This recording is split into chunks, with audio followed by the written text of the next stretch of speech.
This is the Visual Developers Podcast with your hosts, Lacey Kessler, Matt Varghese, and Ben Parker. Interviews, no-code reviews, tutorials, and more, we're here to talk about all things no-code.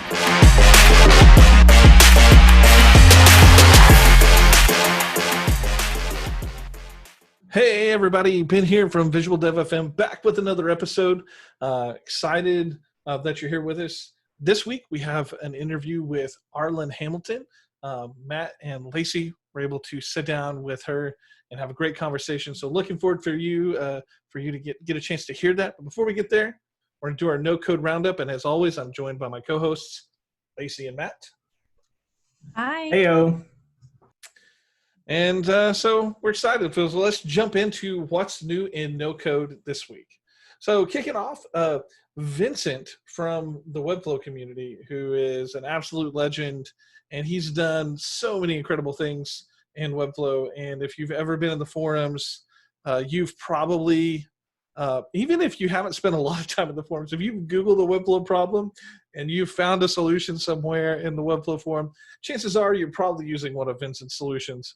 And he, back in the day, had a series of secrets, Webflow Secrets, that was really cool. And so, of course, Webflow has changed a lot since then, and he's now revisiting this, and he's been tweeting. I think he said it was in 2016 he had 6 secrets, and so, or overly looked features. And so now he's back tweeting about new features in Webflow or hidden features in Webflow, and it's been absolutely amazing. Lots of treasures and hidden gems in there and good stuff. So if you're a Webflow user and you want to learn more about some of the cool features that maybe you're not using, or if you're like, hey, I'd like to take my Webflow game to the next level, what are some things that I could do to really make my life a whole lot easier? You need to go follow Vincent. And we have a link to that in the show notes, so you can go jump in, follow him on Twitter, and then catch up with those tips.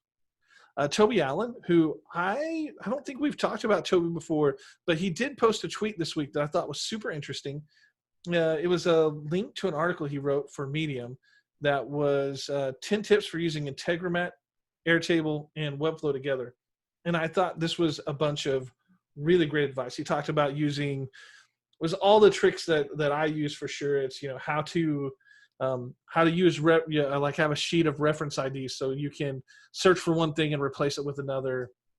How to test with a small sample size of data and a few other things. It was really, really great. It's a good read. So if you're really looking to up your game, especially when it comes to that Webflow, and it doesn't matter, Integromat, Zapier, the principles are the same. There are some Integromat specific things in there, but Airtable, Stack, if you have something there where you're really wanting to up that game, definitely go check it out. It's a good article and worth reading. And as always, link in the show description. BusyWork, which is a cool app we've talked about a little bit before. Patrick, who is the founder, we've been meaning to have him on. We've been playing tag for a long time, but we're going to have Patrick on soon. And he announced this week that BusyWork hit 500 users, which is amazing. So super pumped for Patrick and the BusyWork team. It's so cool, such a cool milestone. And if you haven't checked out BusyWork, it's something you definitely need to play with.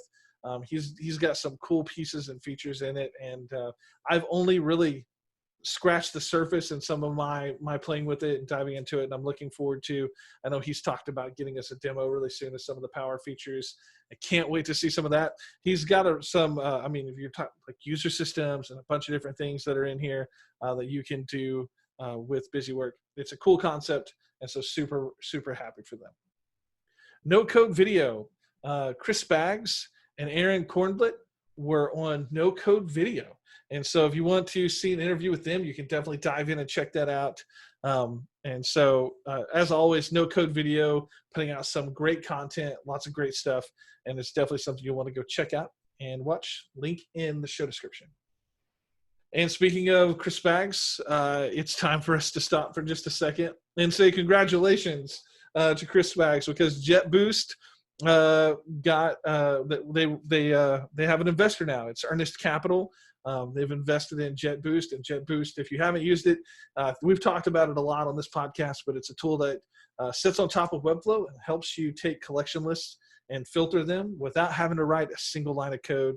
And the user experience, like we said before, I think is completely amazing, but super happy for Chris. He is an incredible person, and this product is really good, and I'm super stoked to see this happening. Yeah, I am totally with you. First of all, Chris, if you're listening, congratulations. This is huge. I am, for one, am super, super excited to see what is going to come next for Jetboost. Like, what are they going to build next? Is it going to be a micro SaaS? Because Earnest Capital and Tyler Tringas wrote an ebook on micro SaaS and focusing like on a very niche product. So like, is that why Earnest Capital invested? I don't know. It'll be to see what comes of it. But nonetheless, good for that guy. I feel like, Chris is one of the nicest people that we get to talk to. And so he helped us out a lot with the OK for OK build and things like that. So shout out to him. Couldn't have happened to a better person. And someone we want to get on this podcast is on our list of people. We'll have one soon, for sure. So super happy for them. So congrats. And moving on, Raymar from No Code Video. He's announced a new competition. We want to take a pause for a second, talk about this, because this is a cool challenge that's happening in the No Code community. But he posted on Twitter that they're excited to announce what they're calling Clone Comp, which is a Webflow clonable competition. It's a fun, self-guided challenge to test your Webflow skills and connect you with the no-code community. So essentially the idea here is that you will, for a certain period of time, I think it's in June 9th through 12th, it looks like, it's gonna be like 3-day self-guided competition where you'll have makers building things in Webflow. They'll make those projects clonable, and then they'll be judged. You'll take certain steps to get those entered into the competition, and then there'll be prizes. So the grand prize for first play, grand prize is $200 provided by FinSuite. MakerPad is giving 5 memberships. MemberStack's giving a $100 account credit, which is really cool. 5 of those, and then JetBoost is throwing in some things as well. They haven't determined that, but lots of cool stuff. They have all the official rules posted. We'll put a link here so you can go check that out. But if you're somebody who likes to build in Webflow and you like to take part in competitions, you got that competitive streak, you kind of want to be able to show your game, then make sure and put some time on your calendar for June and get ready to build something awesome. Start scheming those ideas now, because it's going to be pretty fun.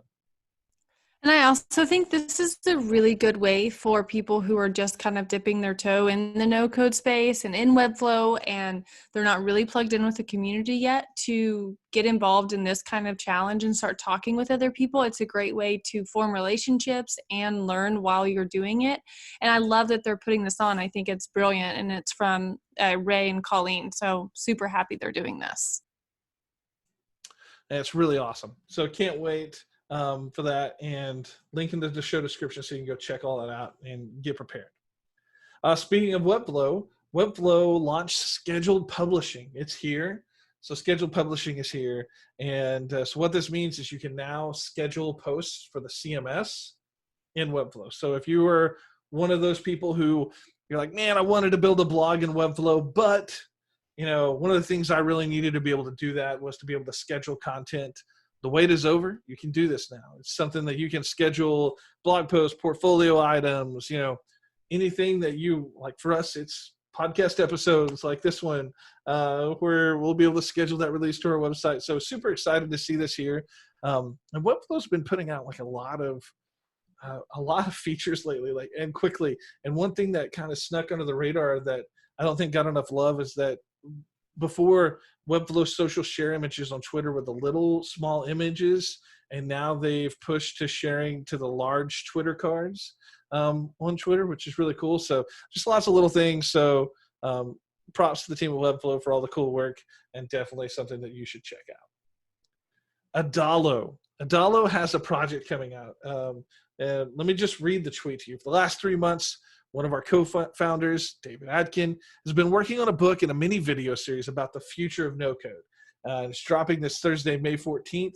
And so they have a blog post where you can read about the inspiration and the idea and what to expect. I don't want to give away too much here, but we'll be talking with David about this project and sharing more details soon. Spoiler alert, we were a part of this project, and we got to take part in this. There's a lot of great takes from a lot of really amazing people in here, from Wade from Zapier and Vlad from Webflow and Tara Reid and so many incredible people. Ben Tossell is in here. So if you want to hear what all these different people think about the future of no code, this is definitely something you should stay tuned for, because this is going to be really, really cool. I think there'll be not only a text here that you can dig through, but also like video interviews as people are putting out their answers, so you can kind of see what everybody had to say about it. Should be super interesting and super cool. So keep an eye out for that, and keep listening because we'll have more on this very soon. I saw this tweet about the no-code landscape, and it's I am Nerman Dave. He said credit to Charge VC because they made this screenshot, and it shows all of the no-code tools, which I thought was a really good representation of just like all the no-code tools in the space right now. So if you haven't seen this, link in the show description.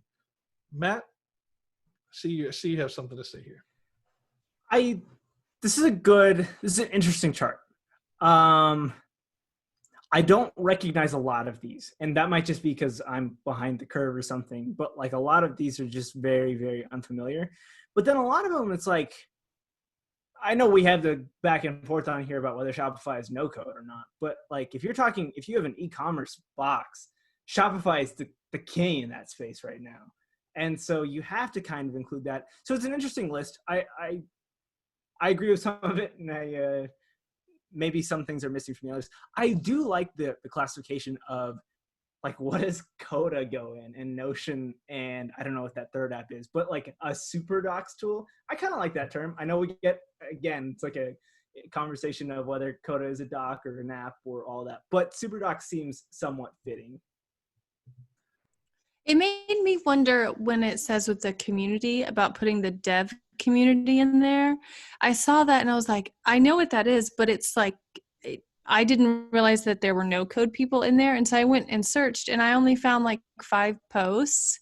And so it made me wonder if, this really does belong in there. I don't think so, but I think also it was probably made from someone who's not involved in the space. So maybe they just saw some, things and dropped it in. But I'm kind of with Matt. Some of these I'm like, I've never heard of this. I'm not even really sure what it is, just based of, looking at the logo. So I probably should like take some time and, familiarize myself with them, but interesting take for sure. I think I had seen most of these. I felt pretty familiar with a lot of these. Matt loved the categorization. I did not love it so much. Like to put Webflow just in web apps and e-commerce, I don't. I think I only like super docs. Super docs as a term. The rest of it seems a little bit off in terms of the rest of the categorization. Yeah, it's one of those. It's mobile apps. Okay, that's cool. Spreadsheets and databases. All right, but I don't know. Member stack, I don't consider that just monetization or member space. So I don't know. And then I wouldn't, there's no board of no code tools for me that if this, then that sets one. And I'm sure you can do some clever things with it, but like if you're trying to truly build something with no code, you're probably going to like step it up a notch and at least use Zapier. I know that felt weird to me too, for sure. I think one of the things that I liked about David's project, which I don't want to reveal too much, is like his whole goal is like helping define what is no code and what is this space, and kind of carving out what this is really supposed to be. And so I think as we start to get more, as we get deeper in, we'll have better guidance and more defined routes for where these apps go, I feel like. Yeah, it's interesting. It's an interesting take for sure. But if you haven't seen it, link in the show notes. You can jump in. Would love to hear your take on it. I think it's one of the most comprehensive pieces too. So it's really cool. I've not seen the space organized this well too. So props for that. So there are 2 sides of this, but just wanted to share that. We'd love to hear the thoughts from everybody in the community, all our listeners, what they think of this. So definitely check that out. So we got a chance to work with Bloomberg Beta, which is incredible. In fact, Roy from Bloomberg Beta, he tweeted about the experience. and getting to work with us, which was really cool. And we were super excited to get to work with them. And so we essentially spent a part of our day just hanging out and talking about the no-code space and what kind of automations are out there and available and what that looks like, and what's kind of common as far as use cases and different things. And it was a really great time. And if any of you are listening to this, we really enjoyed hanging out with you and getting to talk no code and to learn from one another, because it was a really, really great time and such a cool team. But looking to do more of this as a group, and we really, really enjoyed the time. So super cool. Al from Coda reached out. He tweeted at me that he wrote a few scripts to sync Coda and Google Sheets, and knew I might find it interesting. Thank you, Al. Appreciate you. Instantly saved this and already have some ideas for how I'm going to use this. But if you were looking to, try to sync Coda and Google Sheets, or if you had some ideas that you're like, if I could just make this connection here, this might be something that's up your alley. And so definitely check it out. Link in the show notes so you can jump in and see how that works. Arlan Hamilton, who is a part of the no-code community, he actually jumped into, we did a Zoom call, an open Zoom call a little while back. And Arlan jumped in and hung out. He launched his second no-code project recently, which was just a New Zealand COVID case tracker. And he used the virus tracker API and Integromat, used Airtable, Google Sheets, a data studio room at Card. So super stoked to see this. It's, I think it's fightcovid.site, but don't quote me on that. Link in the show descriptions. Definitely want to check that out. But props to Arlan. This seems super cool, and super cool to see that project launch. So we did see a tweet. In fact, we've seen this, I think, Frank Ramirez from Webflow. Yeah, we have that tweet in the outline. I'm jumping the gun here, but there's a tweet from David Head, and he said, quote, "Those building no-code apps for your dream businesses, you'll have an epiphany within the next 1 to 2 years. You'll realize you can freelance as a no-code engineer and make way more money than you could with your dream business. It's not the dream, but it's not bad either." And he has a screenshot from Naval on Twitter talking about really arming yourself with a specific set of knowledge and being able to do some really great things because you are really dialed in. And Frank tweeted about this too. He said, "Another misconception is that no code makes building software easy. Just because the code is abstracted, it doesn't mean you still don't have to learn and work hard." I thought these were really great takes. And so we just wanted to pause for a second and have a conversation about this, because these are some super interesting takes.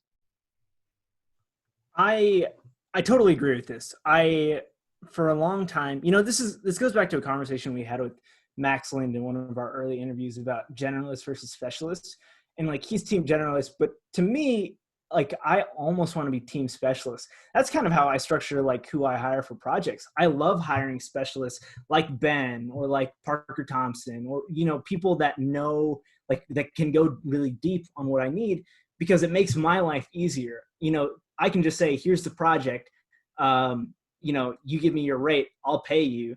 And then we're set. And, Ben can freelance with however many people he wants. And, with tools like Webflow, they're only increasing popularity, not only with small businesses, but also enterprises, with also SaaS companies building their front end. MemberStack's front end is built in Webflow. And so I love this. I think this is dead on. And I'm team specialist versus team generalist. I just think getting deep into a specific field can make you really, really valuable as a freelancer. And I think becoming a no-code engineer, being able to build these solutions for other people, because Ben and I, we talked about this a lot way back when, this is building software. You are writing software, you're just not writing the code yourself. And so, I think this will be a really valuable occupation, if you want to call it that, or freelance gig.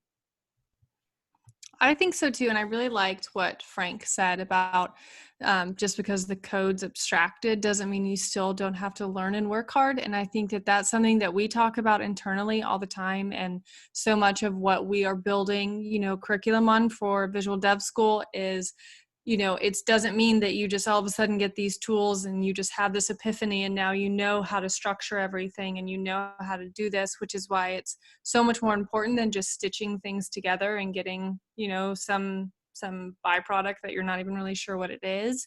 And I love that I'm kind of seeing more of this. And even when we were with Bloomberg, how they were talking about, it's like, well, yeah, you can use this tool, but like, if you don't understand some of these other things, like it's really not going to get you very far, or, with the questions that the team had.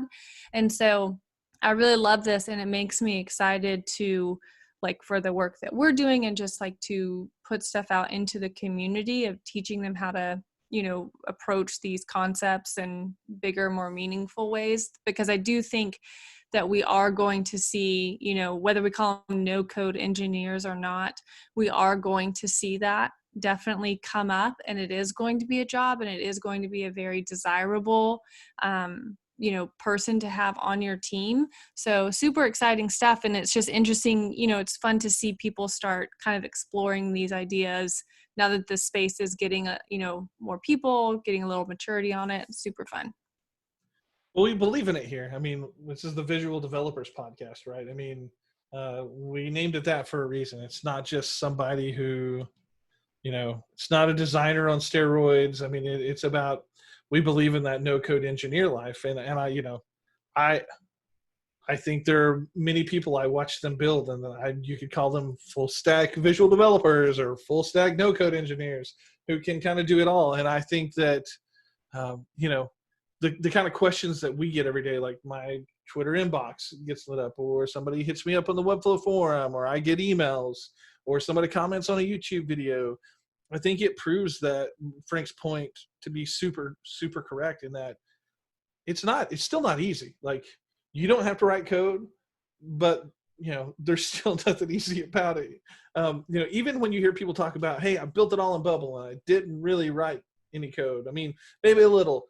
And then, but when you have them explain the back end of that, it gets super complicated. When you hear us talk about the back ends of these apps that we're trying to like glue together, it's complicated, and it's not something that you can just, and I think that there are I mean, obviously some people just naturally pick it up and they're really good at it. It doesn't matter. They can go from 0 to 100, but for most people, it's still hard, because I think Lacey made a great point. There's a lot of the concepts that just, I mean, you don't have to be able to code, but you kind of have to know how this all works in the background, so you can make these things work, and you can make these tools talk together, and you can make it do what you want. So there's definitely a space for this. And I think more and more as this space grows, you're going to see a lot more people and a lot more companies looking to hire people who can do these sorts of things. I mean, it's one of those pieces where, we could invest in this enterprise tool that does 5 or 6 things, or like, which is a lot, you spend a lot of money on, or like we could hire somebody who's a specialist and who can open up Coda and literally create this for us, and it's custom for us. It does specifically what we want. Or they can take Webflow and Airtable and Zapier, and they can build this thing that's just for us, that does the exact things we want, and it's personalized for us. So we're not making another tool work. We are making a tool that works exactly for us the way we want it. And then there's just a lot of companies who are looking now going, how can we automate these? Like, I do this like 5 times a week. There's got to be a way to automate this process and make it so much more approachable and make it easier for us.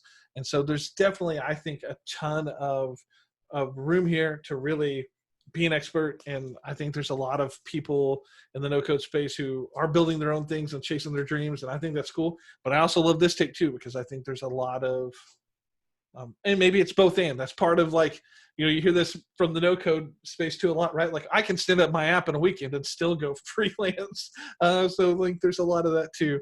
So I think it's both and, but it's really cool take, and I really enjoyed that conversation on Twitter. Pretty neat. So next up, Lacey joined Max Haney for 100 Days of No Code, and so she did an AMA. Or did you do it, or are you doing it? Is it over? Yeah, I did it. Did I miss it? You did. Thanks for the support, bro. I just cussed on this podcast. I'm sorry, Mom. I did. And it was so great to talk with Max and the other people that attended of their general questions around no code, getting started, projects, what does this look like on an enterprise level and medium business, small business, what kind of, jobs could be available, what do they need to learn, the foundation that I think, for some of us who've been in this space for a little bit, it's kind of like we've already got this figured out, like we kind of felt around, or we come from a coding background, or, we're kind of transitioning in from something else. And so those questions were answered for us, but for a lot of other people, they're not answered. And they just asked amazing questions, and they're working on really cool projects. And I really admire their dedication to committing 100 days to learning this craft better. And some of them are working on, big products, and some just want to do like smaller products along the way just to increase their knowledge and have some fun. So it was really great to be a part of it. And I'm so thankful that Max asked me. And I just really enjoyed it. That's awesome. And link in the show description where people can go catch up on that conversation, correct? I think he's going to be putting out videos on it, but I think he just put it out in his newsletter, if I'm not mistaken. But if it is there, we'll find it. Yeah, for sure. That way people can catch up. I tweeted, this feels weird to say I tweeted, like I'm quoting myself here. Hey guys, Ben says, I like to talk myself in the third person. What an idiot. Okay. So I tweeted out this weekend because something we seriously have been considering here for a while, we've been talking about it, is how do we build more community around all these conversations we're having weekly? Our guests are saying a lot of really awesome things, and it's a conversation we'd like to keep continuing, and with more of you. And then, no code roundup is fun, but everybody has takes on it. And, not everybody shares them on Twitter. And sometimes like I'll get on a video call with somebody and be like, hey, when you guys were talking about this, ABC, this is what I think. It's so fun to hear people's thoughts, and we'd really love to cultivate that more. And we know there's a lot of different communities out there, but we'd really just like a place where we can have really focused conversations on super specific things. Whether it's no code builds or questions, or supporting each other through some different projects or whatever it might be. We don't know what all that looks like, but we're trying to figure out how we do it and what we do it. We have lots of ideas. I posted a poll Slack. We could do a private forum. I think Circle has been mentioned. Talked about Discourse, Facebook group that a lot of people did not like. I'm one of those people. I'm not a big Facebook person. Roy from Bloomberg Beta suggested a subreddit. So if you have an idea for what's the best format or what's the best place, we're all ears. We want to hear from you because we'd love to make it a place where, you can come check out and jump into the conversation, teach something, learn something, and just have some fun. Honestly, a lot of the episodes that are not interviews, those topics are picked because Lacey, Matt, and I are in some sort of Slack conversation, and someone will mention something, and then like the conversation heats up, and it really spurs what we talk about on the podcast. And we'd love to have a place that you can come hang out and be a part of those conversations and talk to us about your feelings and your thoughts and what no code tools you're choosing and why and all that. So anyway, but we'd love to have your feedback. The whole point, like we could pick something on our own, and it doesn't really mean much if everybody thinks that's a stupid idea or you all don't want to do that, right? Because the whole point is we want to talk to you. So we'd love to hear from you. So if my poll is expired, just reply to the tweet. It's in here. Email us. You can tweet any of us. We're always open to hear suggestions. So let us know, but we'd love to have your take because we'd love to have a spot that's, for Visual Dev FM listeners to come and hang out and talk no code. So anyway, that's it for our no code roundup. Thank you so much for listening. This week, like I said, our interview is with Arlan Hamilton. And Arlan, Lacey, do you want to give some background on Arlan? I'm kind of putting you on the spot, but would you like to talk a little bit about her and give her a good introduction? Yeah, I'm happy to. So Arlan is one of my, probably one of the people I look up to the most, just her background and her story. She runs Backstage Capital, which is a investment company that invests in underrepresented founders. And so that is going to be primarily women, people of color, the LGBTQ community. And she literally started from nothing. She was homeless. And she now runs this massive company and invests in all of these underrepresented people. And she just wrote a book. And so we talk about that and just how she got her start. And I really think for anybody who is entrepreneurial minded, this is going to be a great podcast for you, because she really jumps in and, answers questions about how she got to where she is today. She's such a humble person, and just all around fantastic. I was having major fangirl, could barely talk. I was so nervous because I just admire her so much. So yeah, you're definitely in for a treat listening or watching, because we're actually recording this video and we haven't talked about that. So if you're still watching, you can watch us on YouTube or you can listen to it on the podcast. Absolutely. And if you're listening and you'd like to watch this whole no code roundup and the interviews, also available to be viewed now. Something fun we're trying out. So we'd love for you to come. Visual Devco on YouTube. Visual Devco on YouTube. Link in the show description so you don't have to search for it. That's what we're here for. And if you're on YouTube, the show description is there too, so you don't have to worry. It's no big deal. So we want to say thanks for watching, listening, for tuning in. We really appreciate each and every one of you, all the feedback we get, and looking forward to talking to you again next week. See you guys. Deuce.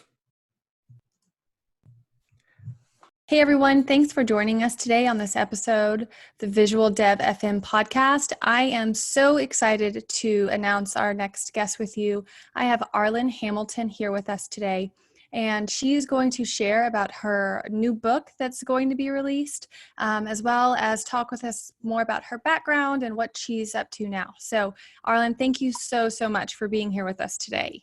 Hey, thank you for having me.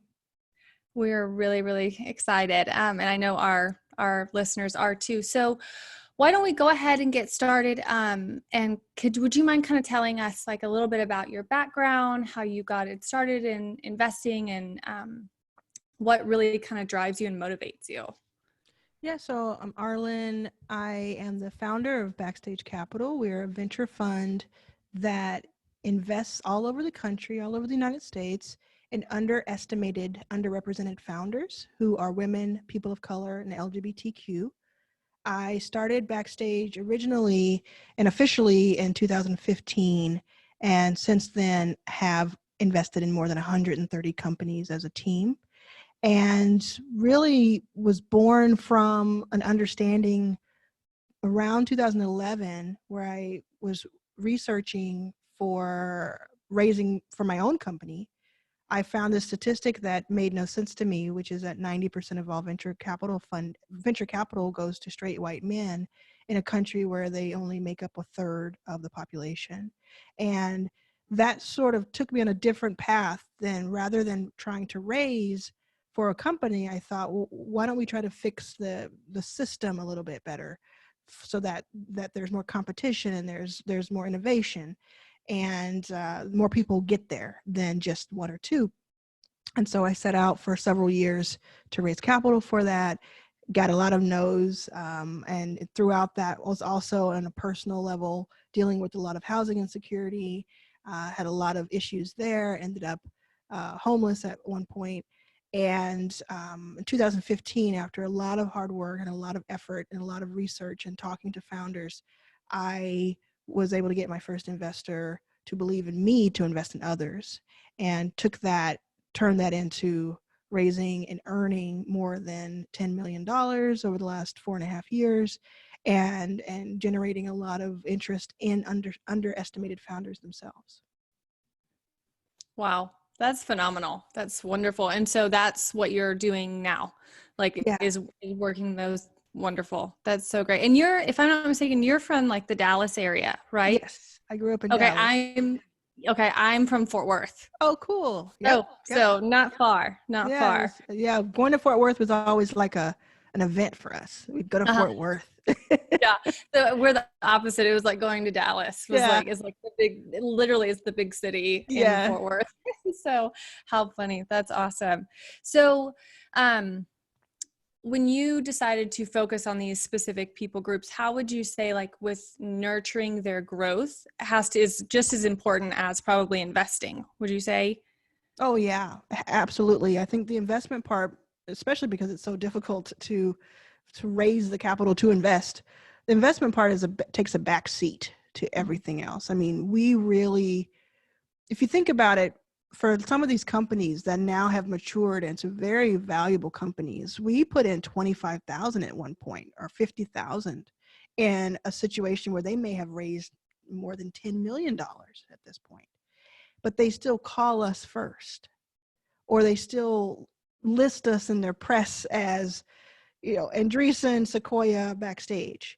And there's a reason for that. And that's because what we lacked in funding and resources, we made up for in elbow grease and just being side by side with a lot of these founders. Now, there's 130 founders in the portfolio, so we don't do this with every single one. We are open to that.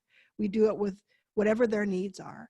And mostly we work with them on just high level decision making, like just let them talk it out and we help give our opinions. But on recruiting and finding the first major customers or the next major customers, and how do they look at their teams and manage their teams as much as we can be helpful there, and keeping our own house in order, you know, and leading by example. And so those are the types of things we do. We want people to meetings so that we would be in the room with them so that the investor couldn't play any tricks. I mean, it got to that point, you know, when we were at a certain period. So I think that there's all kinds of money, and I think that there's some more valuable money, and I think that we're valuable money. Yeah, definitely. That's wonderful. I love that it's such a personal approach. I know, to be honest, very little of investing, but what I have heard and have had friends who've gone through the process, it's been a terrible, and like they can't trust them. They're just kind of like, you know, given a lump sum, and then they're, you know, responsible to the investors, and it's just like a overwhelming bad situation. It can be like that. There are some good situations, and we have a lot of them in our portfolio where their co-investors are just wonderful and add on and do things that we could never be able to do with our resources. But a lot of times it's like what you're hearing from your friends. You just have to know going into things, when you're giving away equity, you're giving away a piece of you, and you're giving away that autonomy that it's no longer there unless you buy it back eventually, which happens every blue moon. Right. So tell us more about your upcoming book. It's called It's About Damn Time, and I am excited for it. I've pre-ordered it. Cannot wait to get it in. So I would love to hear more about it. Yeah, thank you for pre-ordering. I am very excited about it too. It's about damn time, how to turn being underestimated into your greatest advantage. And it is part memoir leading up to the first 40 years, I guess. And then part business practical tool that was so important to me. It's on a business imprint, currency. Of Penguin Random House. So that was really important to me. I didn't want it to just be in this sort of self-help section or just be in this inspirational section. I wanted it to be something where you are inspired and then you're given the tools to go use your passion and your focus as one. And that's what I'm hoping people get from it. And it's also what I'm hearing people are getting from it in the early reads. That's awesome. So who would you say that your book is applicable to? Like, who should pick it up? Sure. So I honestly, I know everybody's going to try to sell it and say that everybody can read it, but I've honestly heard from many different types of people who get something from it. The first group, though, I think is going to be like a no-brainer of like, you got to pick this up because it just will strike you in a way, are women 25 to 45 who either own a company or are have always wanted to and or who have some sort of project going. It doesn't have to be a full-on company. Like I used to have a blog, and I talk a lot about the blog in there, where it's just about, is there something that you're working on that is your idea, your baby that you work on? And this, for that group, it doesn't matter your race or your background, really. It really doesn't, your socioeconomic background. You're all going to get something from it. But from that group, I think you're really going to get the most out of it. And especially if you have ever felt underestimated in your life, if you've ever walked into a room and somebody mistook you for the help, or mistook you for something else that you weren't, or you're a woman and they think that your husband must run things, or, you know, things like that. I think you'll find a lot of stories and a lot of things to resonate, that will resonate. Also, I speak a lot about being LGBTQ, and I hope that a lot of us read it, because we're not always represented either, especially in business books. Like this is our time too, not only for women of color and for women, but for LGBTQ too. It's about damn time for us too, right? And then you have people of color across the board. So you have men, you have all races. I'm getting feedback from everybody. And what has been really cool is like the Black man did the recording of my audio book. And he says he's done like 15 of them. And he told me, he's like, guys are going to get a lot out of this, because it's kind of high energy, even though it's like, there's a lot of heart to it. There is a lot of high risk to it, you know, high stakes to it. And he said it's like anybody who wants to be motivated will get something from it. And then I just had an interview moments ago with a straight white man in his, I'm going to say 40s, who said he couldn't put it down. And it, you know, we were able to talk about indie music and the Norwegian pop punk band that I used to tour manage. And you know, there's just so many things. And to me, that's like a dream that so many different people can get something from. It's a dream come true. Right. Absolutely. Just touching on that, on the, you know, that idea of the book really quickly, like being underestimated. One thing I've noticed about you, you know, and following you on Twitter and watching interviews with you, is that you've got a lot of grit and discipline. And like, where do you think that comes from? Is that coming from your childhood? Is that coming from, you know, you managing that tour band? Is that like a combination of the experiences? Yeah, it definitely didn't come from my childhood. There wasn't a lot of push for us to be like, you know, hard. There wasn't, that discipline for me wasn't there, which is fine. You know, it's more like, yeah, kind of, it's funny because I used to check into hotels and check out of hotels while I was on tour. And sometimes the housekeepers would stop me in the hallway and ask me if I was in the military, because my room was so nice. like they didn't have to do anything to the bed or whatever. And I'm like, no, that's interesting though. So I guess I do have a discipline to me. It's more of a focus. I don't know if it's a discipline. It's a focus. It's habits. It's drive. It's in knowing exactly what I want and having the confidence to get it, and being able to see that immediate impact that it has on people. It's just like, it's like a muscle that's been worked for years now. And it's just like, you can't help but to get good at this when you have so many people who are telling you that they're benefiting from the work. And that's where I get it. And then it's just, before people were looking at me and checking for me, those 35 years, it came from the determination of that I believe in this so much. And I know that it has to exist, and I can imagine it with my mind's eye, and I have to walk towards that. Yeah, absolutely. Absolutely. So in this, and I think we've got just a couple minutes left, but when you talk about like with having grit and being under, how you come from a place of confidence, how did you begin to build that confidence? Well, I discovered recently that, like, I thought I knew the answer to that, but I discovered recently that it's a little bit even more practical than what I even thought. I thought it was, and maybe it's a combination, I thought it was like, I watched my mom, who was confident in some ways, and other ways she's not, but I watched her in certain situations, and that kind of formed things. I also have so many people behind me that have my back and beside me, and we're walking towards this. But also, it was brought to my attention that because the very first chapter of my book is called "Let's Get Information," because Beyonce says "Let's get information." She's also saying "Let's get information," right? So I talk about how information can make you money. Information can shore up your wealth, your personal wealth. I think I'm confident because I do so much research and I have so much practical experience with the things I'm talking about. So I don't have to be worried. I mean, I'm not going to get it perfectly right I make mistakes all the time, but the core of it, I'm sure about because I live it every day. And then I also know that if I make a mistake, as long as I'm just forever curious about it, it's going to be okay. I'll be better tomorrow. Yeah, I love that. That like makes me feel emotional that you say that. I think that's fantastic. So if there is one, and this will be our last question to honor your time, if there is one key takeaway from your book that you want someone to hear, what would it be?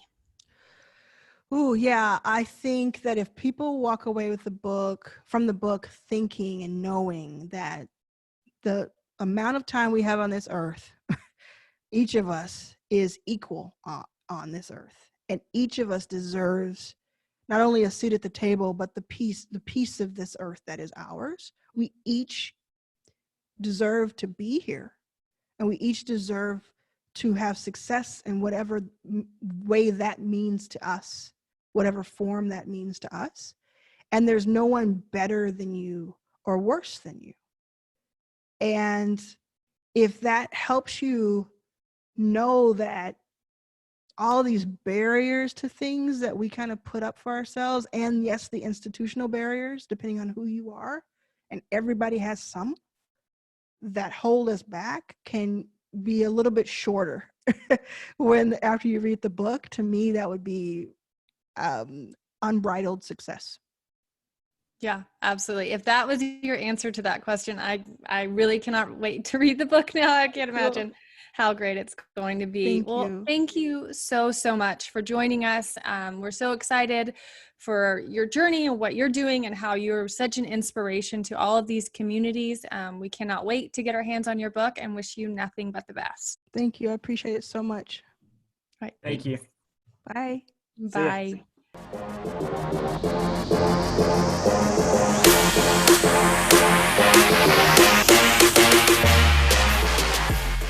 Thanks for listening to visualdev.fm. You can find us on your favorite social media platform at visualdevfm.